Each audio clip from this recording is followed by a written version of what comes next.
if you're kind of like an ADD person, like a lot of things interest you, property management's really great for that because there's always something going on. It's multifaceted. There's a lot of like, quote unquote emergencies, things that need attention right now. There's a lot of variety. Welcome to the Threefold Real Estate Investing Podcast. This is the podcast where you'll not only learn how you can achieve massive success in multifamily real estate investing, but also how you can simultaneously pursue great relationships with your family and a better walk with God. You can achieve financial freedom through real estate investing without sacrificing the relationships that mean the most to you. Now, here's your host, Lee Yoder. Welcome back, Threefold listeners. I hope you're having a great week. We've got another great guest today. Janet Fields is joining us from Charleston, South Carolina. Beautiful city there on the ocean. She is the CEO and co-founder of Oak Trust Properties. She got into property management as a child when her parents started flipping houses to rent them out and got the entire family involved in the renovation process. Now she leads a team of almost entirely women in the male-dominated property management industry, so you can imagine she's doing very well, offering a strategic approach to optimizing the returns of your rentals. That's what every investor wants to hear, every property owner wants to hear. Janet, can't wait to get more into this. I have never done property management. I managed a duplex one time, decided it wasn't for me, and I've used third party ever since. So I'm glad people like you are crazy enough to get in the field. But first of all, welcome. Thanks so much for joining us, Janet. Really excited. Thanks for having me. Yeah. So this goes way back. Real estate investing and property management, you go way back as a kid. Can you tell us maybe just a little bit of what that was like? But then how did you, or why did you decide to get into it as an adult when you were able to make your own decisions and it wasn't your, kind of your parents forcing you into it? They did not force me into it. My dad started the company in 2009, but before that, he had been working for other people. And it never was mentioned, hey, do you or any of your sisters, there's three of us, I'm the youngest, are you guys interested in property management? But it was always there. We were always stuffing envelopes, helping migrate, databases, physically working at properties, all that stuff. But it never was like, hey, if you're interested, you can do this. So it never occurred to me. My sisters were interested in hospitality. One went to school for radiology, and I went to school for graphic design. And so it was never in the picture. But along the way, I ended up going into government contracting for about 5 years, and that's really technical, which I do enjoy, and I learned that through graphic design too. But also there's a lot of critiquing in art. So you get like all this critical feedback. You put your artwork up there and say, hey, did I hit the goal? You have top line goals. So it was really nice. Just the way they set things up, and that transferred nicely into leading a team. You'd set up goals. You'd say, hey, did we hit this goal? And then you get all the critical feedback, and then you adjust and move forward. So that's been like a really great skill from that. But no, it was kind of just an opportunity that was there. I didn't love government contracting. It's a very insecure job. There's a lot of turnover with contractors, and then with that, there's a turnover of the workforce. So I was looking for something different, and this was different. I asked my dad, and he was thrilled and shocked. He didn't know that any of us were interested. So we actually cried, and I cried, and we just never turned back. It's just full on. Okay. And Janet, what was your, were you starting a family at that point? Did that have anything to do with it? Or was it just kind of insecurity of the job itself and maybe being done with that? Anything else lead you to say, hey, this job that, contracts come and go and they fall out, and maybe there's not so much security. Was there anything else going on there that made you think that might not be long-term? So I did get married in 2008. Let's not talk about that. 2008, I can't remember the date. And we had our first kid shortly after that. So I think I had a 2-year-old or 3-year-old around that time. And I didn't get to see them that much. And I would wake up at 5 in the morning, and I'd go to the contracting, and I'd get home at 3. But then I was a sucker for overtime. So I'd work 12-hour days, like 5 days a week. And then if they offered it 7, I'd do it for 7. So it really wasn't a great lifestyle. I wanted something that was stable, that I could afford health insurance. And I had more control over my life. Working really hard for everybody else's, 3 to 5% raises was not my cup of tea. I asked that because it does seem so often kids just kind of change our priorities. I mean, I always think like, if it was just my wife and I could work a lot, and like, as long as we had a couple hours together at night and had some time on the weekends, and then we could run off for a week. I mean, that'd probably be enough for us. But Yeah. once you have kid, like everything, kids need a lot more time and a lot more of you. They crave that. And then, childcare is expensive. There's so many things that go into it. So yeah, I'm not surprised that was maybe a part of it. When you started thinking about other options, what did you remember about your parents' business or just that business in general, that maybe you liked or didn't like? Like, what made you think, man, this might be a good option for me? Yeah, I remember real estate. He did a lot of sales when I was younger, and I didn't see him because of that. He would be in the Navy during the week, and then on the weekend he'd work sales, and he'd be gone all day on the weekend. And then it felt like he didn't close the sale, and he gave this person all their time and drove them around, took them to lunch, all that stuff. He was a realtor. Like, it didn't put like this realtor. It was a realtor. Yeah. Okay, yeah. Yep. So, yeah, realtor work. So it didn't really put like a glorious picture in my mind. I didn't want to do that. And then I saw property management brought a lot of stability to our family. It was 9 to 5. We started seeing different quality of life for our family, which was really nice. I'm the youngest. I'm like 6 years younger than the rest. So by the time they're out of the house, they get to double down all the resources on me. So it was really nice. Yeah. But yeah, I did see that there was a lifestyle change, and it could afford you flexibility. And if you're kind of like an ADD person, like a lot of things interest you, property management's really great for that because there's always something going on. It's multifaceted. There's a lot of like, quote unquote emergencies, things that need your attention right now. So there's a lot of variety. Yeah. It's very interesting. Yeah, it seems like one of those jobs that, it's pretty easy to say like there's never a boring day because you're always surprised, right? I mean, I'm living through our property management company, and some stories I want to hear about and some I don't. I don't want to know that that's going on in our property, but it just is. There's all kinds of people out there. So maybe tell us a little bit, like as you started to get into it, what did that look like? I'm guessing. I mean, it definitely sounds like you kind of took it and ran with it and kind of started to make it your own. Just maybe tell us about those early years or whatever. Yeah. So the early years, like the first year that I bought my book of business was really strange. And I've heard a lot of other women who enter into a business that is a family business that's already existed say the same thing, that they try to find their place. And I want to address that because we shouldn't have to find our place. Like, I almost feel like it should be like, okay, this is what we need. Do you fit here or not? But literally, like, we float around and try to find where we can create the most value possible. So it's very insecure. Like, no one else goes into a job that way. That was strange. I finally decided that I was going to run the books and I was going to start driving the business and find out how I can prop us up and advertise for us. Like, who are we as a company? What's our personality? What's important to us?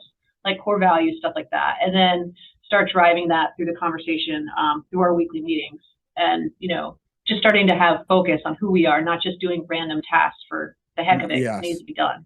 So everything going towards a common goal, common themes, voices, threads. Yeah, and the marketing piece. I really enjoy marketing because it ties into art. Yes, right. Well, what I hear from that, Janet, though, is like, talking about finding your place and like how that's very different. I can see how that'd be so different from like a government contract that's just, I'm assuming, like very much, here's exactly what we want you to do. Here's even how many months it's going to take and stuff like that. But what you got into, even though it was an existing business, you still became an entrepreneur because you're on the business owner side, like right away. You're not coming in just as an employee. And as soon as that's the case, because I feel myself doing that all the time. Like, what am I doing? What am I supposed to do? Yeah. Right. I mean, what was really going to drive the business? So I love to hear your mind behind that of like, okay, what would really bring value to the business? So how has that developed over the years? And maybe what does the business look like now for you? Yeah. So we've become with a personality as a business, and it was warm and charismatic, and we really attracted a lot of accidental homeowners because we were so approachable, because we were so peppy. And then we also are very quick to respond and quick to come up with solutions. So that's one thing. And now we're doing a little shift post-COVID. We've gone completely virtual. We don't connect as a team physically together as much. So we have less interaction. So it's taking away a little bit of that tight-knit group in the fun aspect. It's like we've become like down to business, nuts and bolts now, which I appreciate at this point in my life. Sure. So now it's more like, oh, yeah, it's like we get stuff done. We're efficient. We bring you options. So that's more, and I'm hoping to start attracting more investors that way, because it does speak to them more instead of, the peppy, friendly, the kid next door. It almost felt like the kid next door. So we're trying to change our image a little bit to attract more aligned with investors. Yeah, that's great. No, I can see that as far as, the mom and pop and investor, and there's nothing wrong with that. I think you can build an awesome life being a mom and pop investor, but I do see more what you're saying, because it seems like their property's like their baby, so they may want to talk about it a lot and have, whereas an investor that, got more property, it's like, it's a little bit more like an investment, and I want to get down to business, and it's a numbers thing and things like that. And what are my options? And let's move forward. Right. Since I've got you here, property management, like I was telling you before, we don't do it in-house. I honestly have no interest in doing it in-house. I would much rather work with somebody like you. So maybe a lot of people are out there like that. I guess first question for you would be, if someone's getting into investing, how do you think they should go about deciding if they want to manage themselves or if they want to work with somebody like you that can manage for them? First, you need to find a lease and see if you can follow that lease. So your lease is basically a timeline, right? So it tells you when things are going to happen and how you're going to handle it. So if you go through that lease and you know what to do in each one of those places, then yes, you can do it. Then you need to start building a team to tackle those parts of the lease. So, like maintenance, you need to start building a maintenance team. If you're going to have to do an eviction, you need to start building a relationship with the lawyer, or go handle it yourself, which seems a little silly to me. So you just need to have a contract and follow it, just like any other contract. It's not that tricky, but you have to be able to have the time and the intention to follow through. Wow. I've never heard someone really that simple. Yeah, that makes so much sense. That's exactly what property management is, your resident's going to sign your lease, and then you have to, they need to uphold that lease and you need to uphold that lease. And are you prepared to do that? Do you want to do that? Because for me, I'm like, I don't want to do any of that. I don't want to. It's uncomfortable. Yeah, it definitely is. Yeah. And then you got to have a team. Like I want, as an investor, as an apartment syndicator, I do want to build a team, but I want that team just to buy an asset managed property. I don't want to build a team that focuses around the lease. And so that's a great way to think about that. Okay. So second question, if like me, you're like, I don't want to do the lease. I want somebody to do that for me. So I want to work with property management. Maybe walk us down the path of how to find good property management. People ask me this all the time, and maybe it's because I say all the time, finding good property management is like almost the most important thing you can do as an investor. Yes. I say all the time, the property manager is going to decide if your property does well or not. I mean, you got to buy right, you got to finance right, all those things, but it's up to the property manager to decide if your income is more than your expenses, and that's how you make money. So it's so important, in my opinion. So let's talk about that a little bit. How do you go about vetting, finding, making sure you've got a good property management company in place? So I would start just like any other product or service, hop on Google, find out who's around you or who's around the market that you're shopping, check out the reviews. You want to see a mix of owner reviews and resident reviews. All unhappy residents isn't good, because you want them to renew that lease. So you do want a mix of that. You do want a lot of happy residents, because the longer they're happy, the longer they stay. But you also want owners that are saying, thank you, this is amazing. And there's always going to be the residents on there say, I didn't get my security deposit back. I left it cleaner than it was. That's the story they all say, right? Yeah. So that's one thing. The other thing is, I'm a strong believer in knowing my business and knowing what scales and what doesn't. And if I have too many variables and I'm taking care of properties, there's more room for human error. There's more room for failure. And I don't like to fail, and I don't like to deliver a crappy product or service. So when people ask, hey, can I approve the application?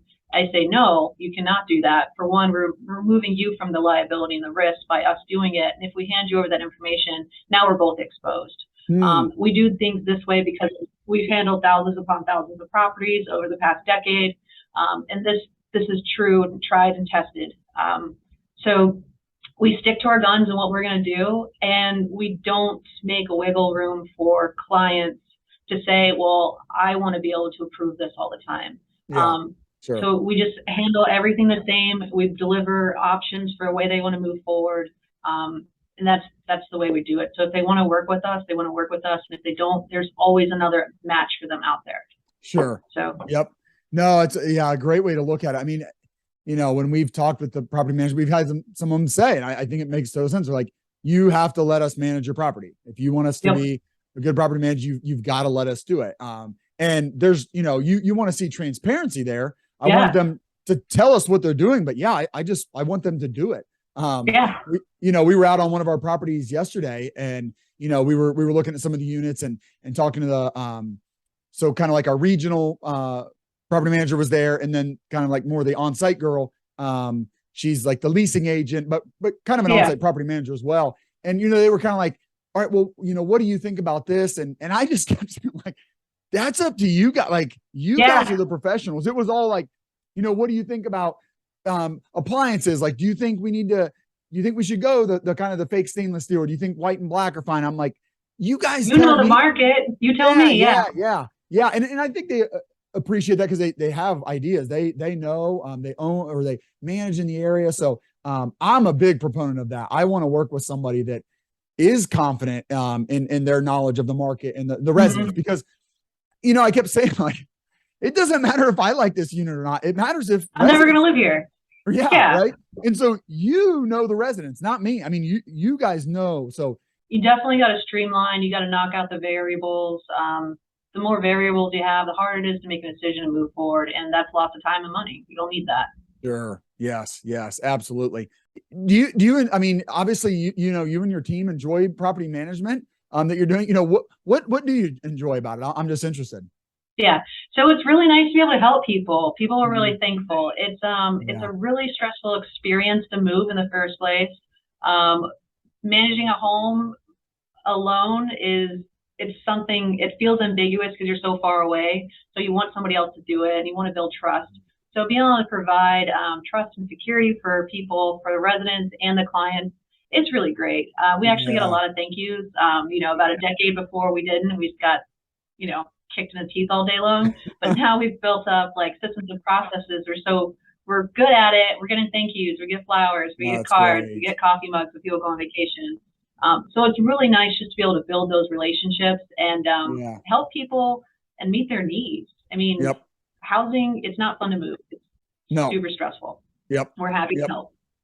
Yeah, I love that. I totally agree. That's where one of those things where it really, real estate investing and it can really be a win-win. It can be a win-win-win. I mean, it can work for, the owner, it can work for the property management company, and hopefully, it can definitely work for the resident as well. It really can. You can provide a great place to live and make money off of it. And so that's awesome when it works out like that. Well, let's transition a little bit, Janet. I know you have a family of your own.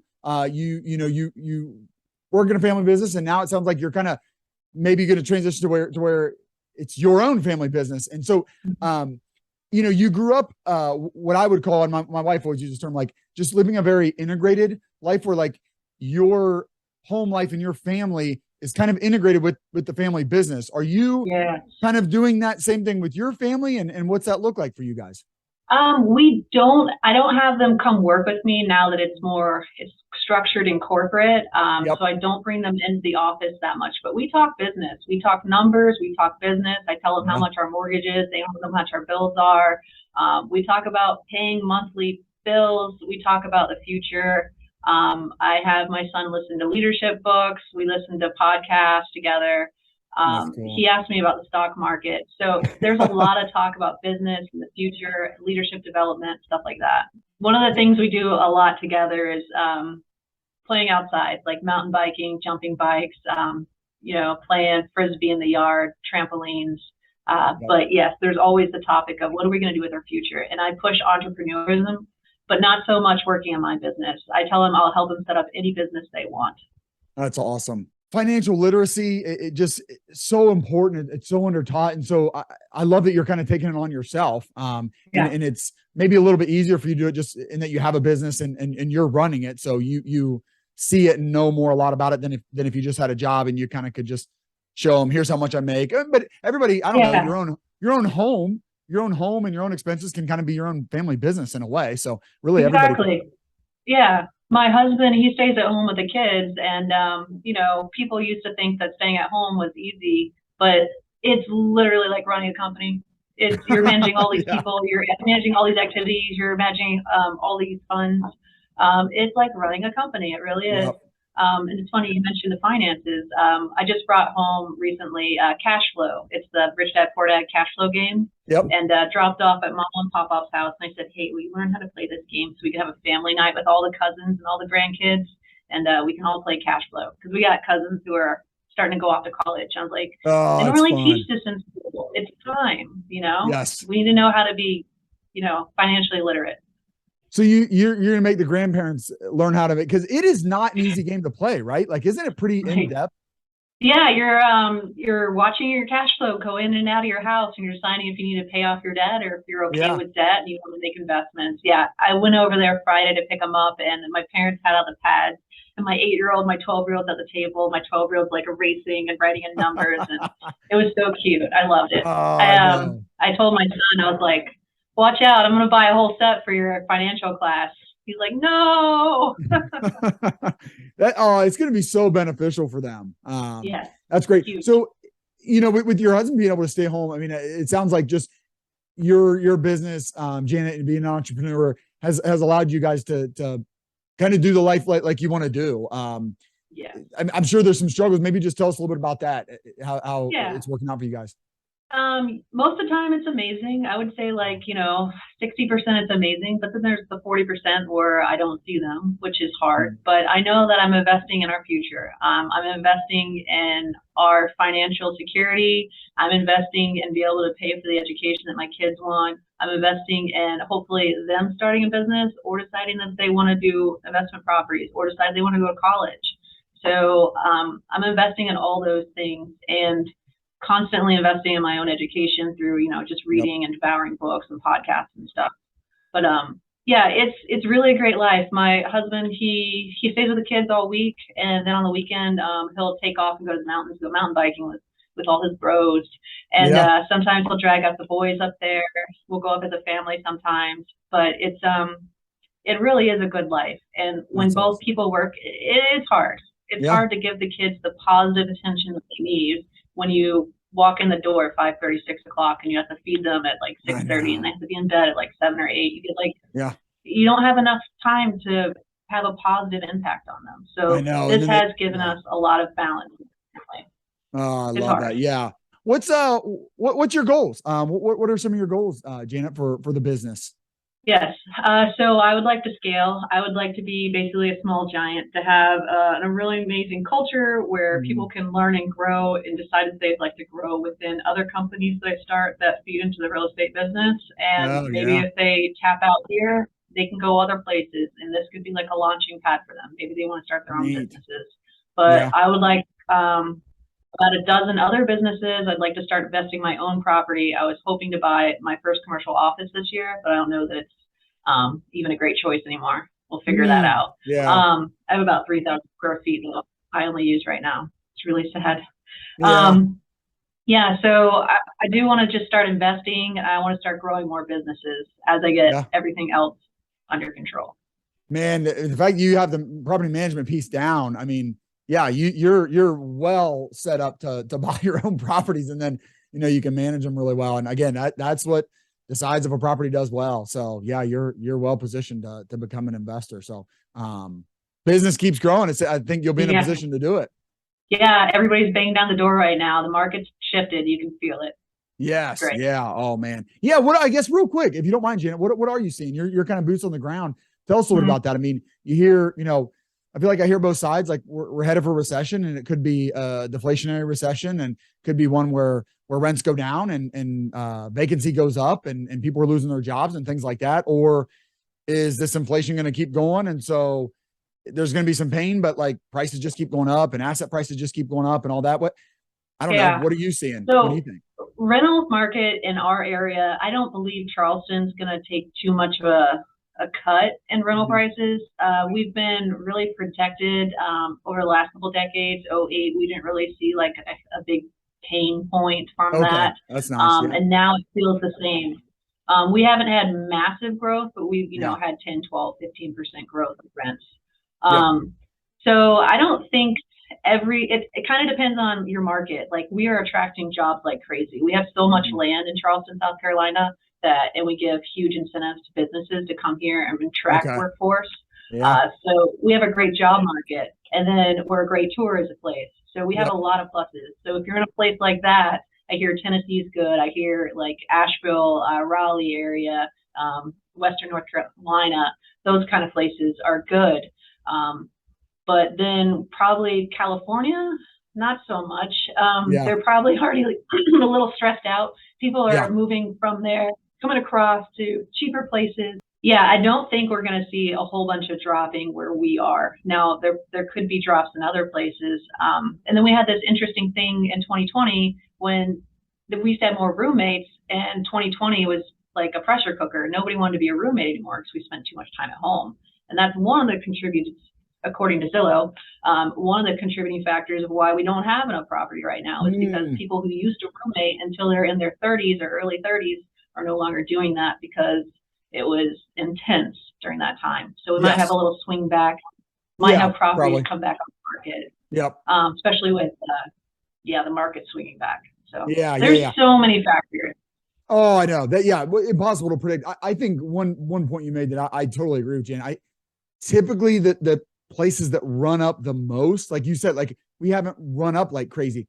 Those are places that typically don't crash like crazy either. So I look at the ones that, it's the Miami, Vegas, Phoenix, San Francisco, Seattle, New York, like they go crazy. Like it's a great place to be and own when everything's going up, but man, they come down really hard too. And it just makes sense. Like what goes up must come down. So I think, right. And then the employment stuff. I mean, people are leaving California, jobs are leaving California. Those go together. And if you guys are getting an in-migration of both of those, then that's some good tailwind for you. If the workforce can't afford to live there, I feel like that's a really big red flag that's about to go down. Right. Oh, absolutely. Well, hey, as we wrap up here, I always like to ask, I usually ask, what do you think makes, and I'll still ask you this because you work with them, you work for them, you provide a service for them. I always like to ask, what do you think is a key ingredient to be a good investor? So if you don't mind answering that question just from what you've seen, what you've experienced. I think somebody who's analytical and can look at the numbers instead of, the rest of the property, that's a really good start. And you have to be able to identify your goals. Like, what are your top, 1, 3, 5 goals? If you can't identify that, then you're not going to really probably be great at anything. Okay. So when you got an owner that comes and you can tell they get the numbers, they understand, then you're like, this is probably someone that gets it and will probably have a good relationship and they'll do pretty well. Yeah. If you understand the numbers and you know what your goal is, that's great. But if you bought the property, say as because it was granny's and your heart's in it, and now you can't afford, can't let go of the money to fix the property because it has so much sentimental value, it gets in the way. So you need to know the primary goal of this property. If the primary goal of this property is to be a product to make money, then that's great. But if it's this and you want to do this, these things are conflicting and it's not going to work. Yeah, absolutely. Well, this is something you definitely know a lot about. So what's the key ingredient to have success as a wife, as a mom, within your family while achieving the great success that you've already had? And I know you're going to continue to have within real estate. What's the key ingredient to make sure you're keeping your priorities straight? Just pick 3 things you want to be really good at a time. And the rest, you kind of just gotta let it fall. That clean house, if you can hire somebody, or, just, it doesn't have to be picture perfect. 3 things I do really well at a time, and they rotate. So sometimes it's health, sometimes it's business. I always wanted to be family, but when I'm working 60 hours a week, obviously it's not going to be family. So I got to take a little break maybe for a week or 2, and it hurts. And then I got to shift back. Yes. So. No, that's absolutely right.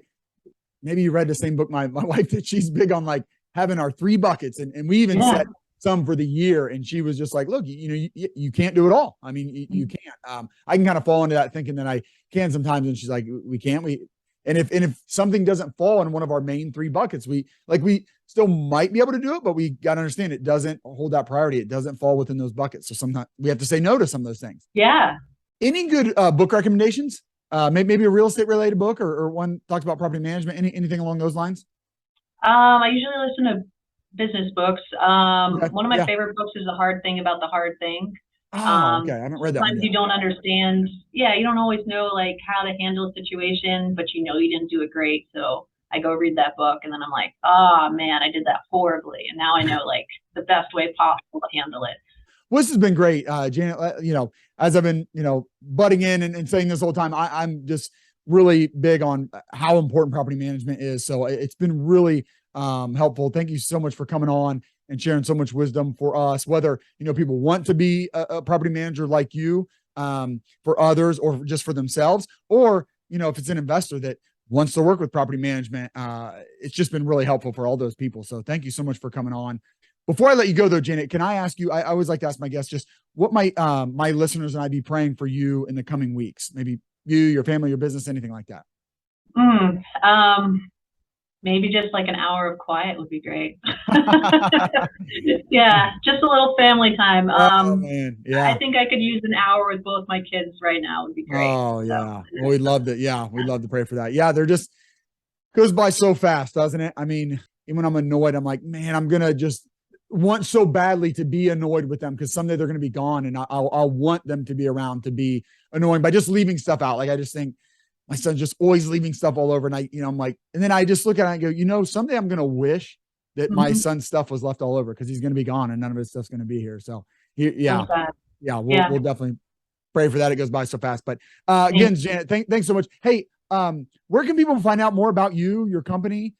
So oaktrustproperties.com or on LinkedIn, Oak Trust Properties, and also on Facebook. You'll find us in all those places. Okay, great. Awesome. Yeah, we'll put all that in the show notes. Thanks. Appreciate it. Good stuff. Well, thanks for having me. This has been fantastic. Yeah. It's been a lot of fun. I've learned a ton. So thanks so much, Janet. Take care. Thank you. Thank you for joining us for another great episode. I hope you'll take action on what you've learned today. If you enjoyed today's show, please consider leaving Lee a 5-star rating and review. And check him out on threefoldrei.com. Until next time, 1 Timothy 6:17.